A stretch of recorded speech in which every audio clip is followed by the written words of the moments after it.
Hello and a very warm welcome. You're watching Gravitas with me, Molly Gambhir. Let's get started.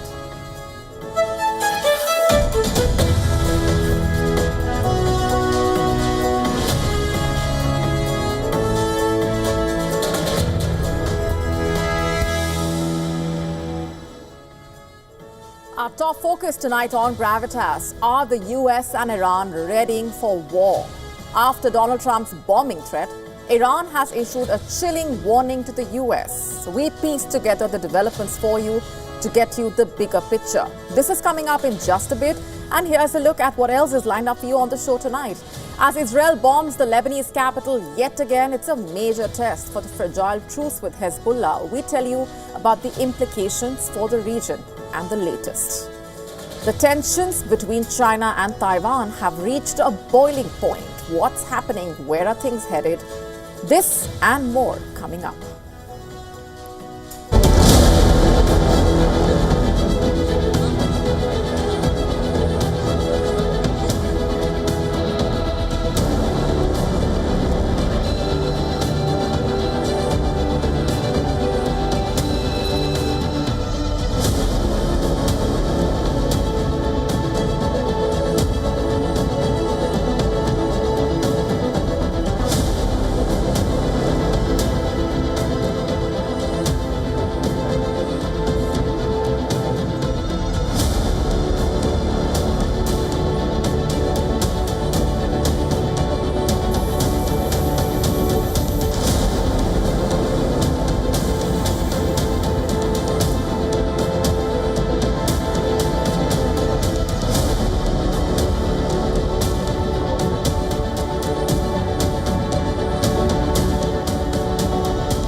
Are the US and Iran readying for war? That's our top focus tonight on Gravitas. At the moment, things seem to be heading in the direction of a far more dangerous war in West Asia, one between America and Iran.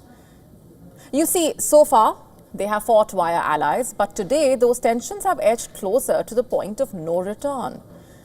After US President Donald Trump's explosive remarks where he vowed bombing if Tehran refuses to accept a new nuclear deal, Iran has reportedly called for preemptive strike on a remote US military base in the Indian Ocean.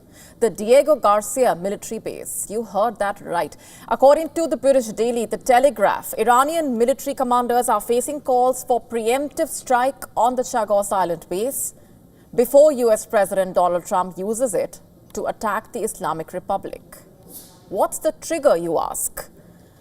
America's deployment of B-2 Spirit jets there, aptly called ghosts in the sky. The B-2 bombers basically are capable of slipping past even the most advanced air defenses. And according to the latest satellite imagery, at least 3 B-2 Spirit jets arrived at the strategic outpost last week. Remember, the Diego Garcia base serves as a key launchpad for U.S. UK operations, especially in West Asia. The Telegraph cites pro-Iranian voices saying that the island should have been targeted long before America deployed bombers there. As per the British daily, the base supports B-1 Lancer, B-2 Spirit, the B-52 Stratofortress bombers. Additionally, at least 4,000 military personnel and contractors, the majority of whom are American, are also reportedly housed at the base there. According to Iranian state media, the B-2 Spirit bomber would likely use Diego Garcia as a launching point for any potential attack on Iran's vast underground facilities. Remember, that's where Iran stores all its advanced missiles and rockets, in highly fortified underground facilities. Take a look.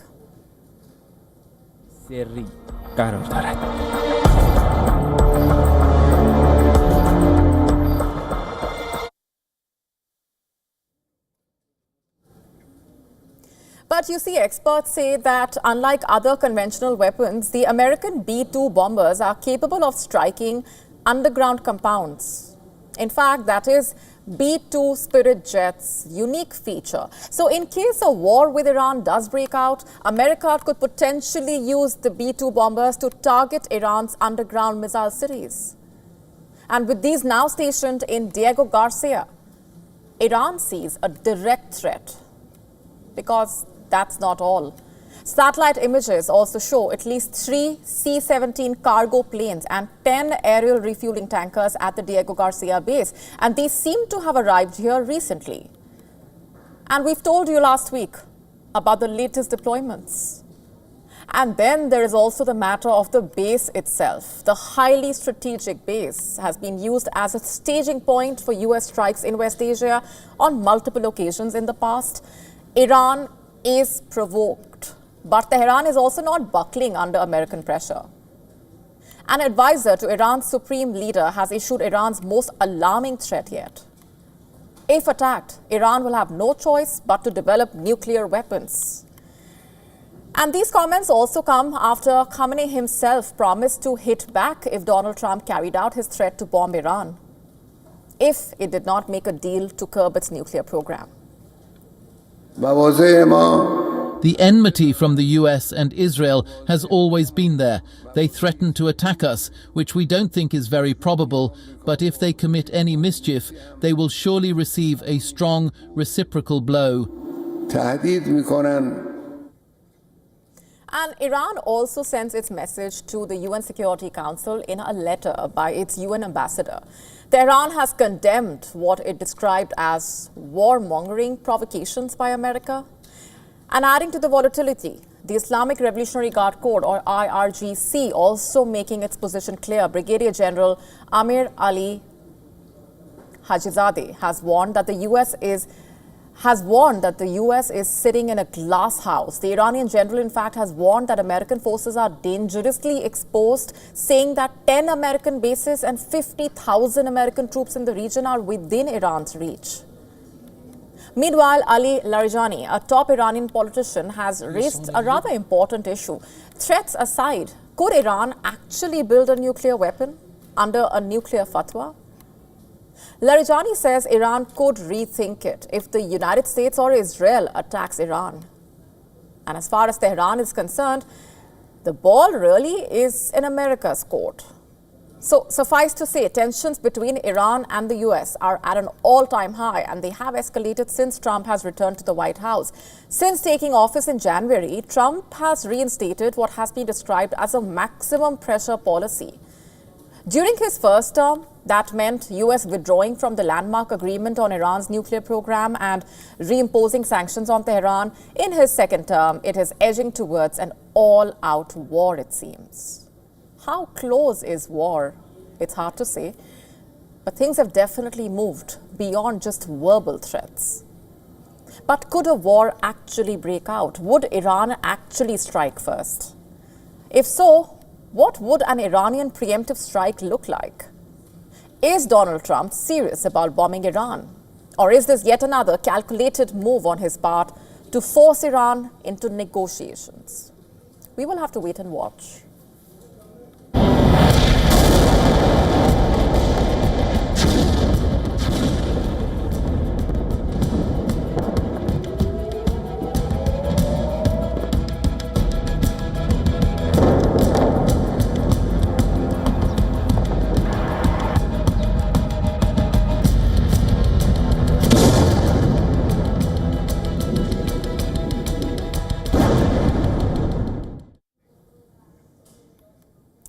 Let's now shift our focus to an Israeli airstrike on Lebanon's capital, Beirut. It has killed at least 4 people, injured 7 others, further mounting pressure on the fragile ceasefire between Israel and Hezbollah. The attack occurred in the wee hours of Tuesday in a southern suburb of Beirut, considered a Hezbollah stronghold, housing many of its senior leaders.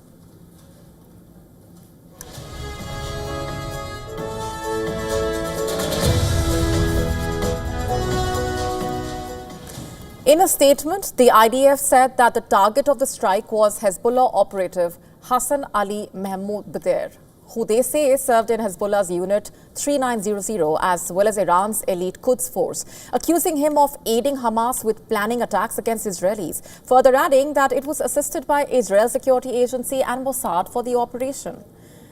Israel's foreign minister has said that Hezbollah operative, in his words, posed a real and immediate threat.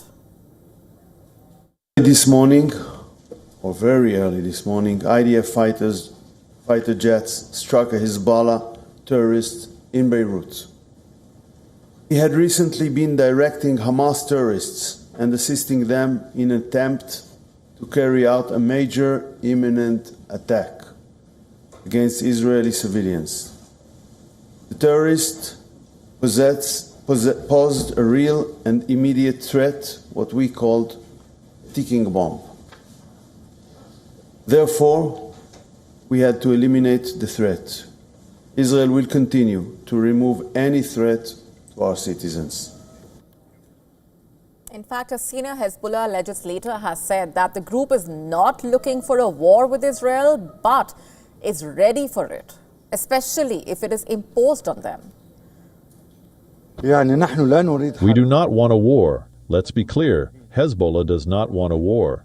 But at the same time, if war is imposed on it, and this depends on the spirit and language coming from the Israeli enemy, if war is imposed in it, Hezbollah is on high alert to deter any aggression. Meanwhile, Lebanon's president condemned the Israeli airstrike, while the country's prime minister hailed it as a violation of the ceasefire agreement between the two countries. According to eyewitnesses, the strike happened around 3 a.m. local time.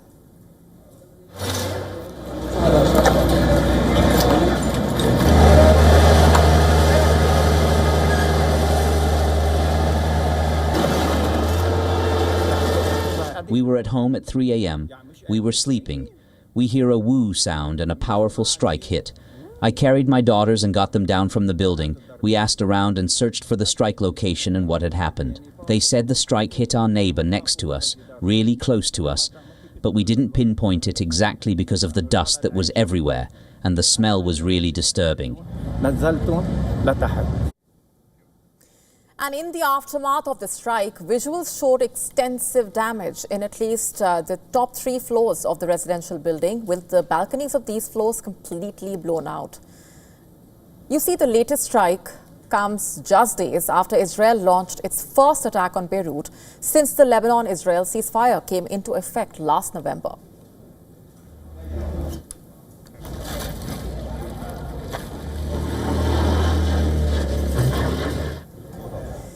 In last Friday's attack, the Israeli military had struck a drone storage unit that it claimed was being used by Hezbollah, further alleging that they launched the attack after 2 rockets were fired towards Israel from southern Lebanon, an allegation denied by Hezbollah. Following the October 7 attack, Hezbollah launched a campaign against Israel in solidarity with Gaza, leading to a major conflict between the two sides that included a ground invasion of southern Lebanon. The war killed at least 4,000 people in Lebanon and displaced more than 1.2 million people.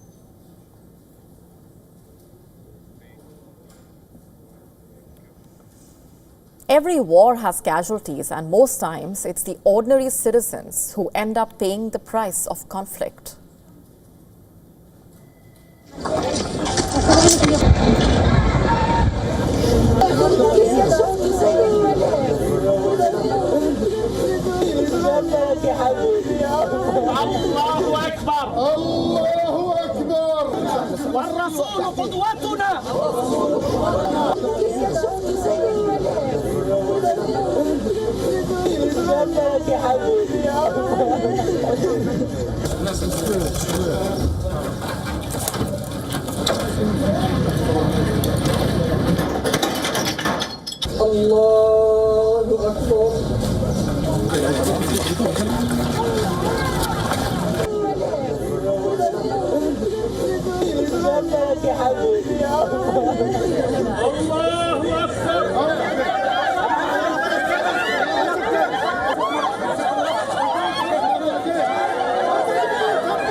Allahu Akbar.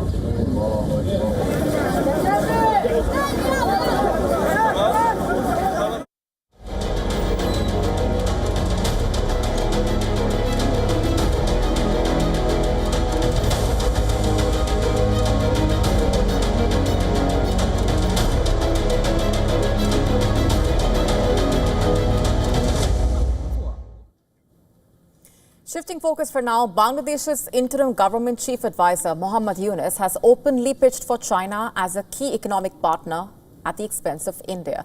Listen in to what he said first. 7 states of India, eastern part of India, called Seven Sisters, they are landlocked country, landlocked region of India. They have no way to reach out to the ocean. We are the only guardian of the ocean. His remarks, made during a 4-day visit to China last week, were shared by his government on social media.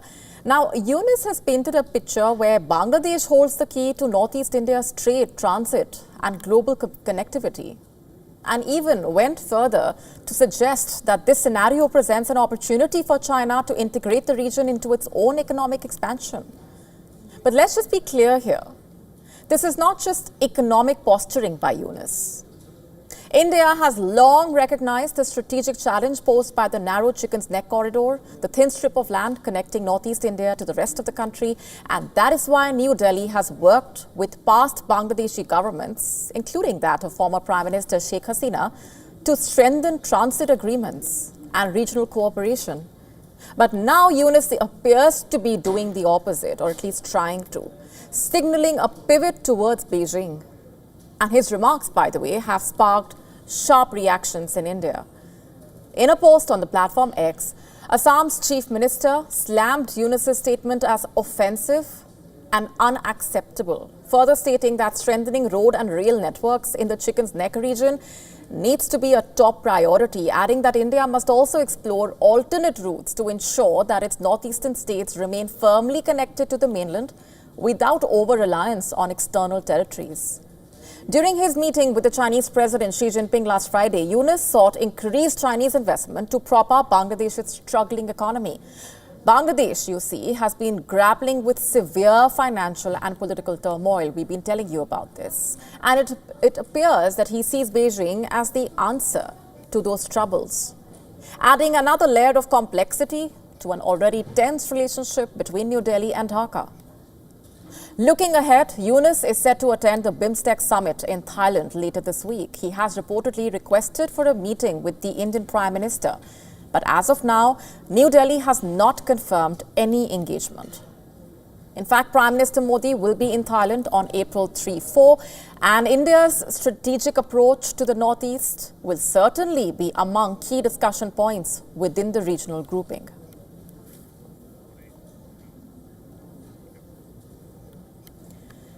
The simmering tensions between China and Taiwan have now reached a boiling point, sparking fears of a military confrontation that could engulf the entire region.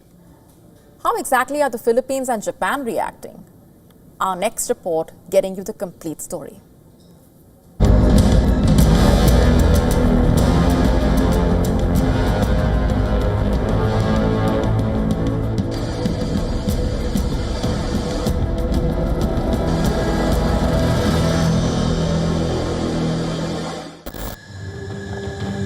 There has been a dramatic escalation in the Asia-Pacific in the past 36 hours. China has launched large-scale drills in the waters and airspace surrounding Taiwan, sending a resounding message of its unyielding resolve. Now, the question isn't if China will act, but how and when. China has sent its army, air and rocket forces to surround Taiwan for large-scale drills Beijing said were aimed at practicing for a blockade of the self-ruled island.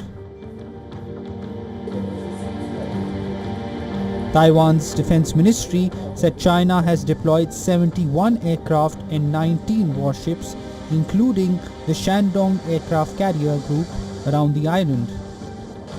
This is the most recorded since May last year, when 27 Navy vessels were reported.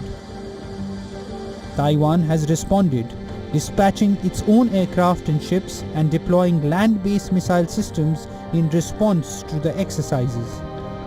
Taiwan has also accused Beijing of being the world's biggest troublemaker.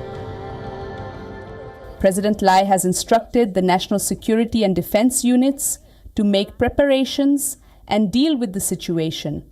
We have a full grasp of the related situation. In the face of external threats, our government will continue to defend the democratic and free constitutional system We have the confidence and the capability to defend our sovereignty rights, protecting the safety of the people, and maintaining social stability. Tensions across the 180-kilometer Taiwan Strait have escalated since Taiwanese President Lai Ching-te took office in May 2024. Chinese leaders loathe Lai, who has been more outspoken than his predecessor, Tsai Ing-wen, in defending Taiwan's sovereignty. Amid the large-scale drills, China's Taiwan Affairs Office said independence means war and blamed Lai for the escalation of tensions. China's PLA also released a series of videos to publicize their military exercise, including one in which they depicted Lai as a green parasite, poisoning the island by hatching smaller parasites. Tensions are escalating, but the Taiwanese say they are unfazed by Chinese drills. I'm used to it because drills have been going on for a few years. We have been seeing news about China circulating Taiwan for many years, and their military activity. So it is no longer a surprise. Let's see. They have been doing that for a while. What can we do? But the Chinese threat is not restricted to Taiwan. Now the Philippines says it would be inevitably involved if the neighboring country is invaded. The Philippines military chief has already told his troops to start preparing for actions, to have the mentality that the Philippines is already at war. While there's no word on the recent escalation yet from Japan, another country that would be dragged into the war due to its geographical standing, it had a week back announced an emergency evacuation plan for 120,000 residents on islands near Taiwan, a precautionary measure against a worst-case scenario that could destabilize East Asia. Not to forget the US. Any conflict could bring in the US, which maintains a series of alliances in the region and is legally bound to treat threats to Taiwan as a matter of grave concern. In fact, US Defense Secretary Pete Hegseth, during his recent visit to Asia, committed to address China's aggression. America is committed to sustaining robust, ready, and credible deterrence in the Indo-Pacific, including across the Taiwan Strait. Japan would be on the front lines of any contingency we might face in the Western Pacific, and we stand together in support of each other.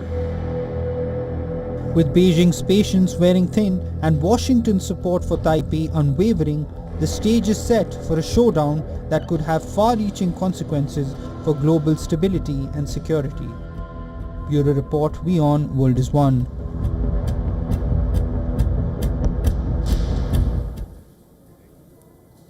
And at this point, let's also tell you what else is coming up for you on the show tonight. We tell you all about India's new underwater drone and what the successful test of a high-endurance autonomous underwater vehicle means. As we track the latest in the aftermath of the massive earthquake that struck Myanmar, we get you updates from on the ground. China has approved the country's first ever autonomous passenger drone or flying taxis for commercial use. You do not want to miss this story.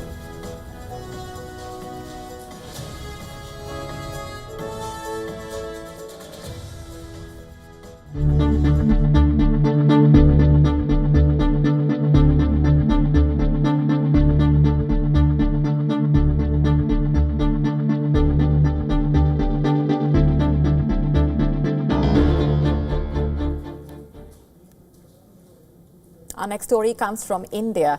It is diving headfirst into the future of warfare with the development of underwater drones. On Monday, India's Defence Ministry's R&D wing, DRDO, announced that it has successfully tested a high-endurance autonomous underwater vehicle. A rather important step in strengthening India's naval power. Now, here's what you must know about this underwater vehicle. The high-endurance autonomous underwater vehicle was tested in a lake environment. It is still under development, but already it demonstrated a successful performance. It has been dubbed as a cutting-edge advancement. in autonomous underwater systems. It is equipped with advanced sonar and anti-submarine warfare tech. These are the standout features. The sonar, which is essential for navigation and obstacle avoidance, basically operated with precision. And in the test, the underwater drone reportedly provided real-time data, which is critical for autonomous decision-making. Not just that, high-endurance design means longer, deeper missions underwater. The vehicle is currently under development at Naval Science and Technological Laboratory located in India's Visakhapatnam. And according to reports, it has been designed for high endurance and versatility. It is basically intended to undertake extended missions, including anti-submarine warfare, mine countermeasures, and oceanographic surveillance. Now, even though the tests were conducted in a controlled lake setting focused on proving its operational capabilities, multiple runs have already proven to be successful. It has been assessed for its performance both on the surface and underwater. It has reportedly demonstrated its stability, maneuverability, reliability, and so the latest success of this underwater vehicle just shows that the underwater vehicle is closer to operational deployment. Already, the successful lake tests have positioned the high-endurance autonomous underwater vehicle as a game changer for the Indian Navy. And once deployed, it will play a strategic role in anti-submarine warfare. It could help detect enemy submarines. It could help the Indian Navy monitor its maritime borders better. It also aligns well with India's push for self-reliance in defense under the Atmanirbhar Bharat initiative. India is among a select few countries that is testing this crucial technology. Boeing is developing an autonomous underwater vehicle for the United States Navy, or the Hugin Endurance, a next-gen autonomous underwater vehicle being developed by the Norwegian marine technology company Kongsberg Maritime for deep-sea operations. By creating a made-in-India tech that is capable of rivaling these foreign systems, DRDO will reduce India's dependence on imports and at the same time foster innovation in underwater military technology. Shifting focus for now, last Friday's powerful earthquake has left Myanmar reeling. The 7.7 magnitude quake struck with devastating force, flattening homes, toppling buildings, and leaving many dead or missing. The official death toll has now surged past 2,700, with fears that it could soon exceed 3,000. Rescue teams are in a desperate race against time, but conditions on the ground are making their mission all the more difficult. Our next report telling you more.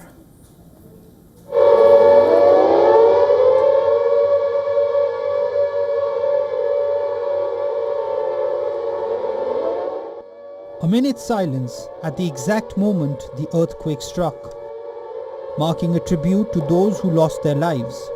Myanmar is in mourning. With each passing hour, hope of finding survivors is fading.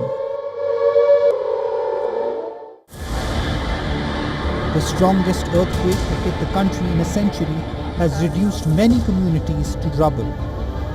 Over 4,500 people are injured and at least 440 remain missing.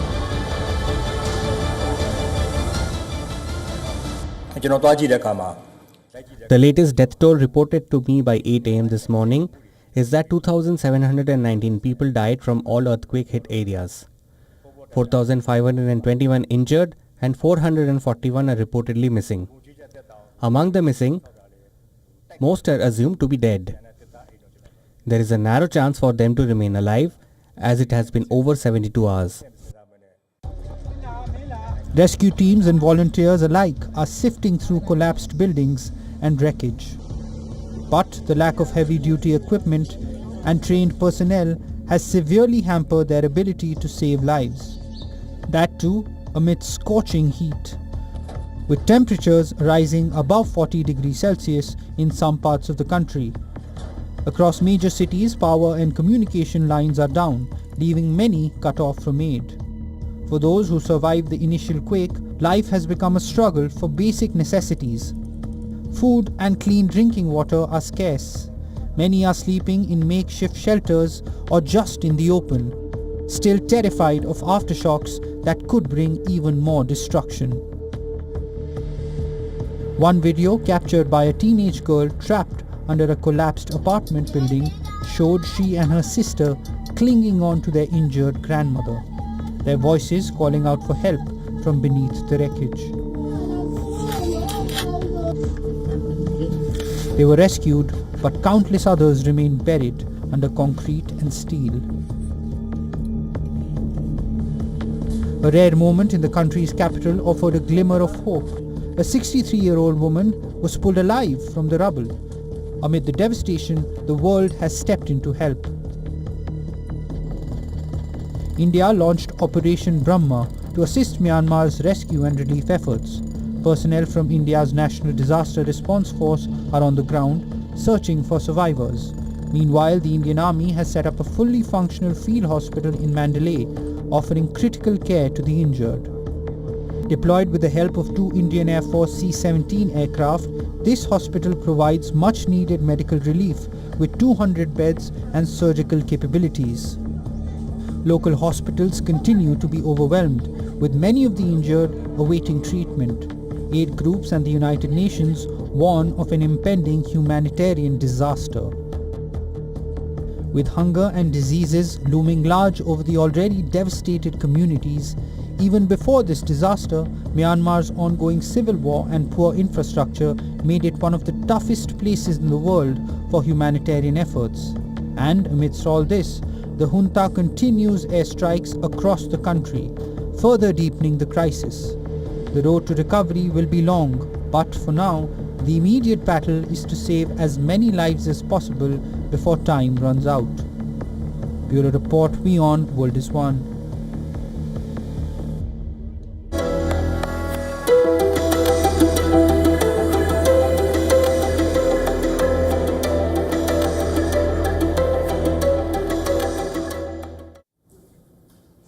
A president and a rock star walk into the Oval Office. What happens next? No, that's not the beginning of some bad joke. It's actually what happened on Monday. US President Donald Trump was joined by musician Kid Rock in the Oval Office, where the two declared a war against ticket scalpers, in other words, ticket resale. What was the goal? To make live shows affordable for the working class. You heard that right. Trump has basically signed an executive order targeting bot scalpers in the entertainment industry. Flanked by Kid Rock, Trump signed the executive order aimed at protecting fans and reforming America's live entertainment ticketing industry. Kid Rock, who performed hits like All Summer Long for Trump supporters on the eve of his inauguration in January, thanked Trump. He said he hoped that working class people will be able to attend the shows again. I think Bob is more interested in the fans and the people that are having to pay crazy prices than he is the artist. Maybe the artist a little bit, but the fans a lot. I've spoken to him over the years about it, and it's been, it bothers him. It bothers a lot of other artists too. You see the artists, and they go out with a $100 ticket and it sells for $2,000 the following night. The order targets ticket scalpers and high live event fees over price gouging. It basically targets bots, unfair reselling, and price gouging. Trump has described it as a very serious order. So what's the big issue with ticket scalping in the US? How big is the issue? It has to do with US politics and Taylor Swift. It has been an issue for years now, in fact. For years, fans have had to pay soaring ticket prices to watch their favorite artists perform. Most famously, the debacle around Taylor Swift's Eras Tour ticket sale. The demand for the ticket was so high that when the sale went live on November 15, 2022, the website of the ticket sales platform crashed in an hour, leaving several fans logged out or frozen in a long queue. A record 2.4 million tickets were sold, the highest single-day ticket sales ever by an artist. Several users criticized the ticket platform, whereas Ticketmaster attributed the crash to heavy site traffic. What emerged later was that scalpers had purchased a large number of tickets and put them on ticket resale websites for exorbitant prices. And as a result, fans and consumer groups accused Ticketmaster of being deceitful. The high-profile nature of the controversy prompted a Senate hearing on the matter. and an antitrust probe by the previous Biden administration. The Justice Department under Biden eventually sued Ticketmaster and its parent company, Live Nation, accusing the concert promotion and live ticketing giant of operating an illegal monopoly that thwarts competition in markets and drives up the cost of tickets. That's the long and short of ticket scalping in the US. Now, President Trump's order targets unscrupulous middlemen who impose egregious fees. The order directs the Treasury Secretary, Scott Bessent, and the Attorney General to ensure that scalpers reselling tickets at a higher price than their face value are operating in full compliance with the Internal Revenue Service rules. It also orders the Federal Trade Commission to work with the Attorney General to ensure that competition laws are enforced and ensure price transparency at all stages of the ticket purchase process as far as democratizing entertainment is concerned. This is a big deal. According to the White House, America's live concert and entertainment industry has a total nationwide economic impact of $132.6 billion. It supports 913,000 jobs.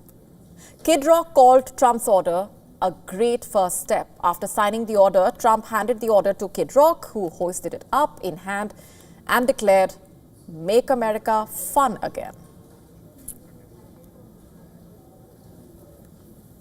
Moving on for now, in what can be called a rather unique feat, Elon Musk's SpaceX is on a mission to orbit Earth from pole to pole. A novel trajectory in which no human has traveled before. On Monday, it launched a crew of 4 private astronauts led by a crypto entrepreneur as part of this historic mission. Our next report telling you more. Going to space has never been made this easy before, and we have none other than Elon Musk to thank for it. 2, 1, ignition, and liftoff.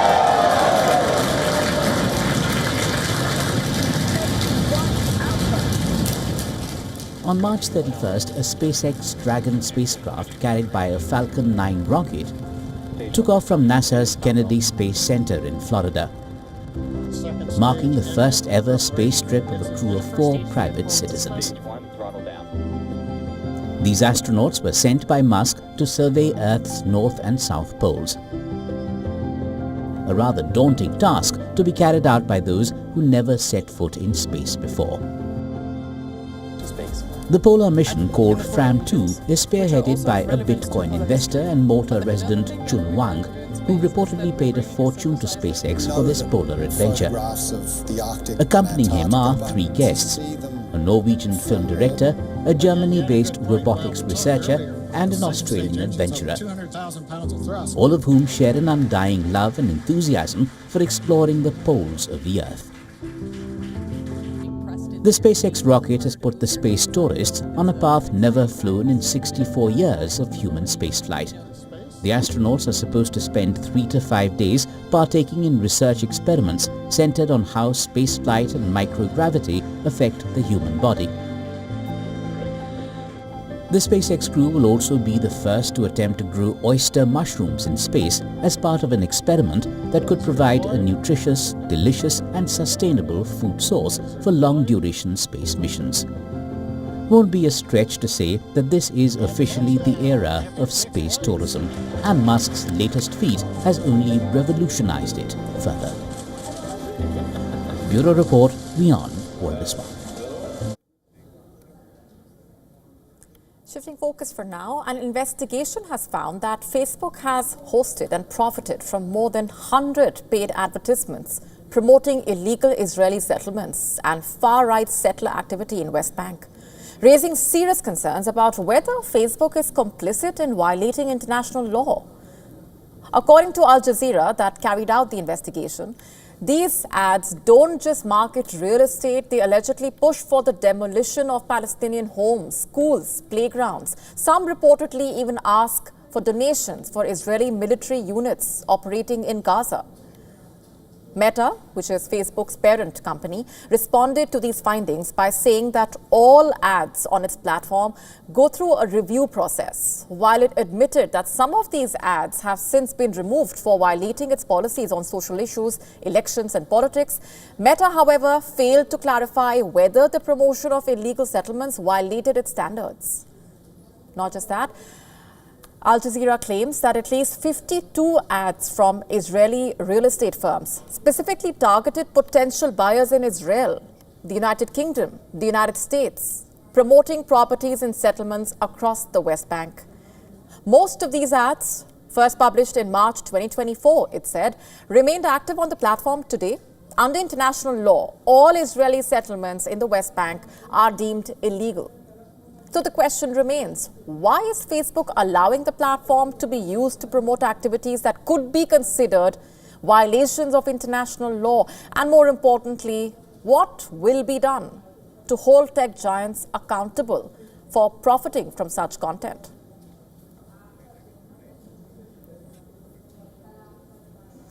China has achieved a significant milestone in the development of flying taxis. Regulators in China have approved 2 companies to operate autonomous passenger drones commercially, marking a major step towards commercializing flying taxis. In fact, China has issued its first ever operation certificates for autonomous passenger drones. The air operator certificate will allow the 2 companies to operate EV tolls for commercial passenger services, including urban sightseeing tours.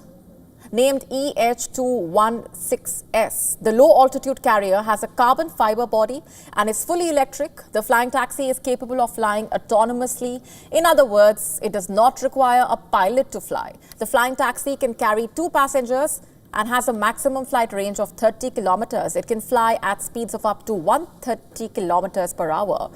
China has been investing heavily in the industry, and according to a China-based research group, China's low-altitude economy is expected to be worth $207 billion by the end of this year.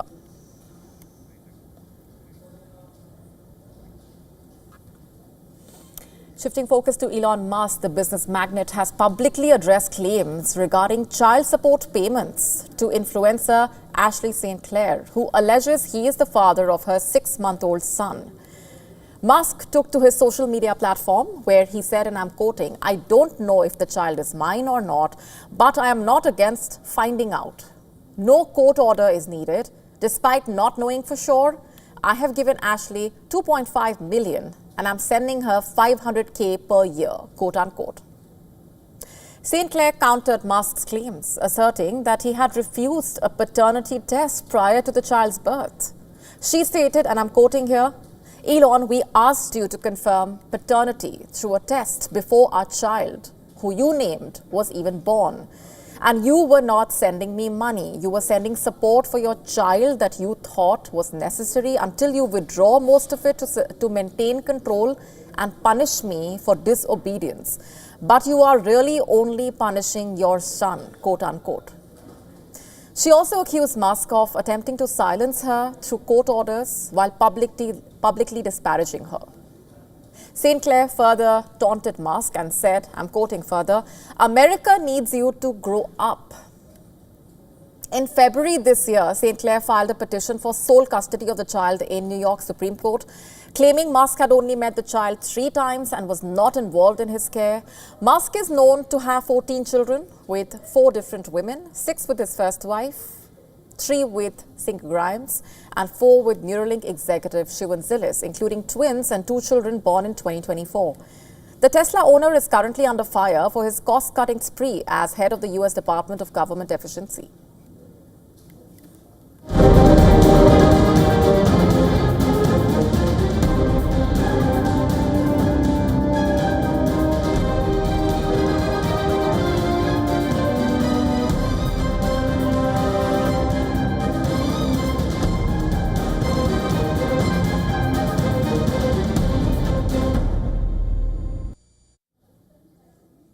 Oscar-winning director Oliver Stone shares an uncanny connection with former U.S. President John F. Kennedy, both in real and real life. The reason why we're saying that is because his 1991 film, on JFK was at the center of a heated controversy because of its portrayal of Kennedy's assassination. And almost 3 decades later, Stone is all set to testify to the U.S. Congress about thousands of newly released government documents surrounding the assassination.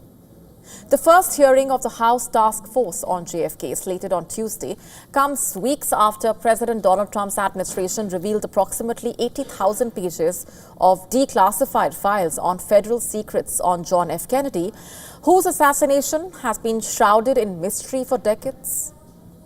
Nearly 50 years back, the Warren Commission investigation, in charge of the investigation into Kennedy's assassination, concluded that Lee Harvey Oswald, a 24-year-old former Marine, was the lone gunman to fatally shoot Kennedy in the year 1963.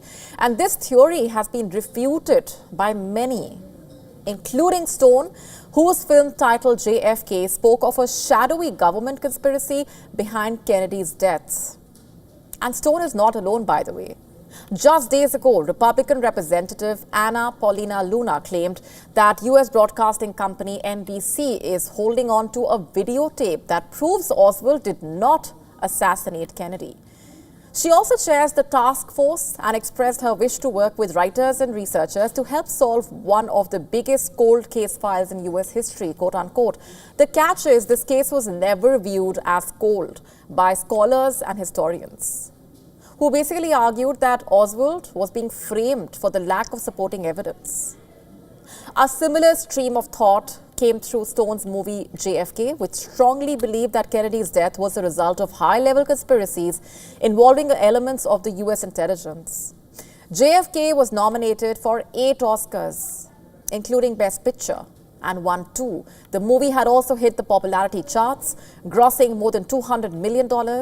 However, the movie was also questioned on whether it even managed to get the facts right. As of now, the files declassified by the Trump administration don't seem to reveal anything new that can substantiate the claims made by these independent researchers, such as Stone. Will that change in time to come, though? The coming days will tell us more. The countdown has started for U.S. President's tariff plans, and the European Union President has said that she hoped to avoid a trade war with the U.S. But Brussels has a strong plan, it says, to respond to any tariffs imposed by Washington. The statement comes on the eve of Trump's tariff implementation on the 2nd of April. And according to the European Union chief, the bloc holds a lot of cards that can be leveraged to negotiate, and if needed, push back against Trump's plan to impose sweeping reciprocal tariffs on all trading partners. Our objective is a negotiated solution. But of course, if need be, we will protect our interests, our people and our companies. And I want to be very clear on the aim of our response. We think that this confrontation is in no one's interest. The flow of goods and services between us, the United States and Europe, is nearly balanced. Of course, we are willing to work on the trade balance of goods as well as on the trade balance of services. This is the largest and most prosperous trade relation worldwide. We would all be better off if we could find a constructive solution. At the same time, it also has to be clear. Europe has not started this confrontation. We do not necessarily want to retaliate. But if it is necessary, we have a strong plan to retaliate, and we will use it. Now, this comes after the U.S. president said that he would be very kind to trading partners when he unveils further tariffs this week. Trump said the details of his reciprocal tariffs could be revealed soon. We are going to be very nice by comparison to what they were. The numbers will be lower than what they've been charging us, and in some cases maybe substantially lower, but we sort of have a world obligation perhaps. But we're going to be very nice. Relatively speaking, we're going to be very kind. The Wall Street Journal reported on Sunday that advisors have considered imposing global tariffs of up to 20% to hit almost all U.S. trading partners. Trump said that he was not concerned that the new tariffs could push some of the United States' closest allies to work with China. He also made a big claim about India, saying that he has heard that India is likely to drop tariffs substantially. New Delhi has made no official statement on dropping tariff rates. I think I heard that India just a little while ago is going to be dropping its tariffs very substantially. And I said, why didn't somebody do this a long time ago? The U.S. president insists that reciprocal action is needed because the world's biggest economy has been, quote-unquote, ripped off by every country in the world. Trump, who has promised Liberation Day for the United States on April 2nd, used a new term for his planned tariffs.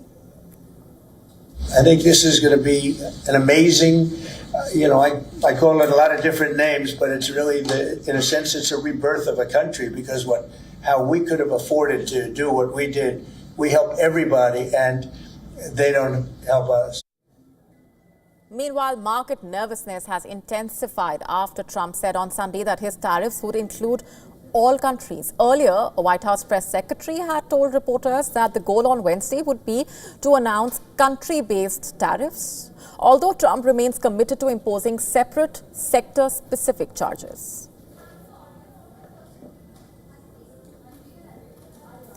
Our next story is about a breakthrough which holds the potential to change people's lives.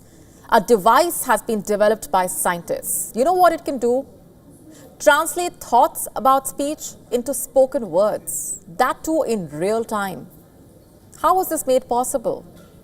Through an experimental brain-computer implant. It's basically a brain-computer interface. A study published in the journal Nature Neuroscience basically described testing the device on a stroke survivor. You know how long she could not speak for following that stroke? 18 long years. So what did the device do? How did it help her? The device was implanted in the 47-year-old woman's brain during surgery as part of a clinical trial. And according to a co-author of the study, it converts her intent to speak into fluent sentences. How remarkable, right? The woman's brain activity was recorded using electrodes while she spoke sentences silently in her brain. And how was her speech sound created? Through a synthesizer built using her voice before her injury. An AI model was trained, translating neural activity into units of sound. And the thing is, like I said, the device is able to translate thoughts about speech into spoken words in real time. So it's processing it on the fly without waiting for a sentence to finish. Like I said, this is a brain-computer interface, or BCI. Other such interfaces for speech typically have a slight delay between thoughts of sentences and computerized verbalization. And these delays are crucial as they can also hamper the natural flow of conversation. It's hoped that this device could help give voice to those who are unable to speak and change lives.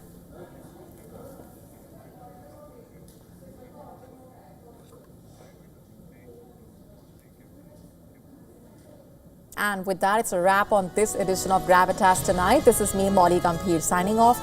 Thanks for watching.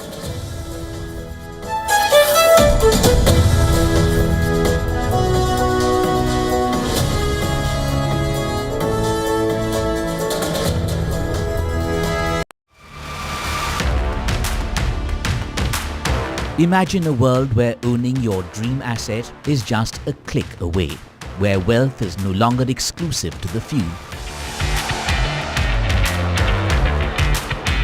Tokenization, the game changer, transforming assets into digital opportunities. A revolutionary technology opening doors to a new era of investment.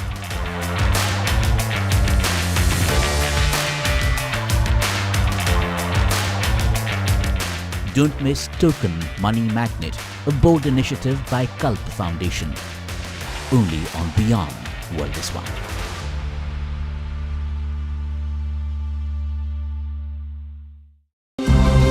To bring the benefits of the Subhash Chandra Show to your educational institution, teachers and students, send an invitation to Juhi Jha at juhi@such.org.in. WION, India's global voice, the channel that brings you the biggest stories from across the world through India's lens. Now available in more than 190 countries worldwide. Because we believe that the world is one. Watch us in Africa, Europe, USA and Canada, South America, Asia Pacific, Middle East and North African regions. Also available on these digital platforms across the world. WION, World is One.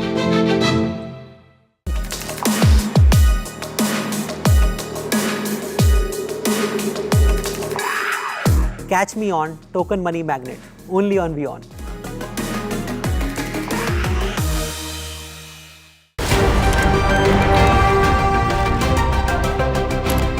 Ready to dive into your daily dose of news? Bringing you what's trending in the West and all that's setting trends in the East. And all of this served up with a side of insightful banter. We don't just bring you the latest stories. We bring you your talking points for the day. And while you do that, from the busy streets of New York, I will provide you with deeper insights on the developments through the course of the day in the U.S. The show that keeps you ahead of the global curve. A conversation you'd want to be a part of. A place where news becomes an engaging exchange. We bring you stories that impact your present. This is World DNA. Join the conversation.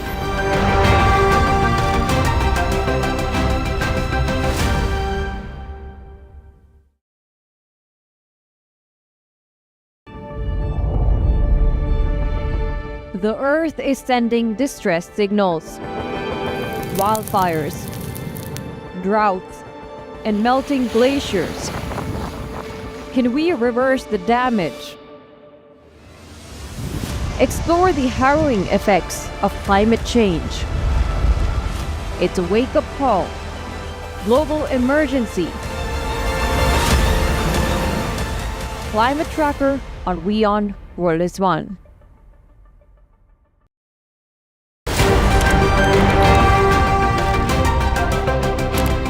Ready to dive into your daily dose of news? Bringing you what's trending in the West and all that's setting trends in the East. And all of this served up with a side of insightful banter. We don't just bring you the latest stories. We bring you your talking points for the day. And while you do that, from the busy streets of New York, I will provide you with deeper insights on the developments through the course of the day in the U.S. The show that keeps you ahead of the global curve. A conversation you'd want to be a part of. A place where news becomes an engaging exchange. We bring you stories that impact your present. This is World DNA. Join the conversation.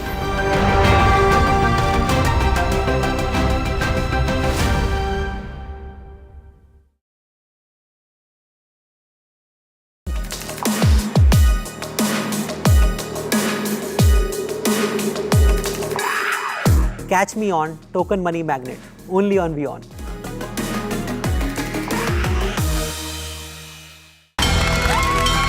From the bustling trading floors of Wall Street to the vibrant exchanges of Asian stock markets, WION breaks it down for you to make sense of what's happening.